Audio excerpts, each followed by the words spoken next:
আমার আগের দিনের গেট রেডি উইথ মি ভিডিওতে আমি বলেছিলাম যে আমি আর বোন বাইরে যাচ্ছি আর কেমন করে আমরা ভিজে ভিজে ঘরে আসলাম। তো এখানে আমি আর আমার বোন বেরিয়ে পড়েছি আর আমরা না স্কুটিতে গেছিলাম আর সেটাই বড় ভুল হয়েছে।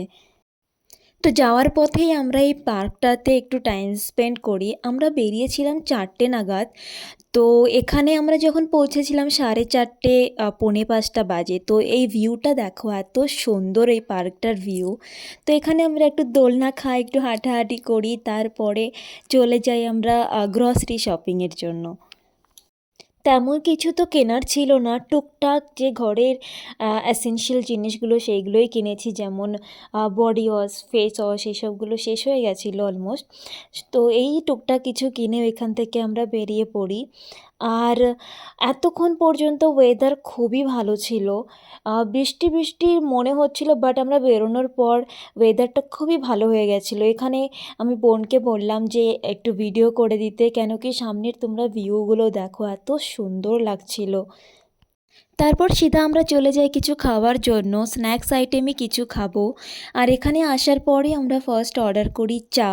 দুধ চা নয়, লিকার চা। অ্যাকচুয়ালি আমি বরাবরই কফি বা চায়ের পার্সন না, কিন্তু এখানের যে লিকার চাটা হয় আমার খুবই ভালো লাগে। তো এখানে আমি আসার পর আমার ফার্স্ট অর্ডার এই লিকার চাটাই থাকে।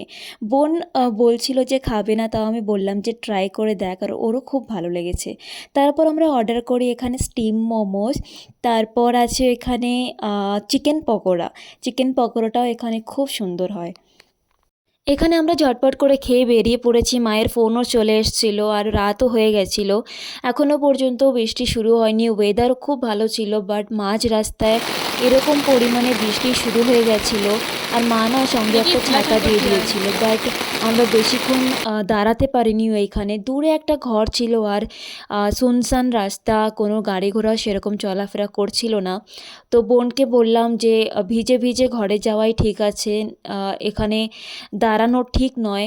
তো সেই জন্যই আমরা ভিজে ভিজেই ঘরে চলে আসি। আর ঘরে আসার পর মায়ের বকুনি, অফকোর্স বকুনি খেয়ে ঘুমিয়ে পড়ি। আর দেখা হচ্ছে তোমাদের সঙ্গে।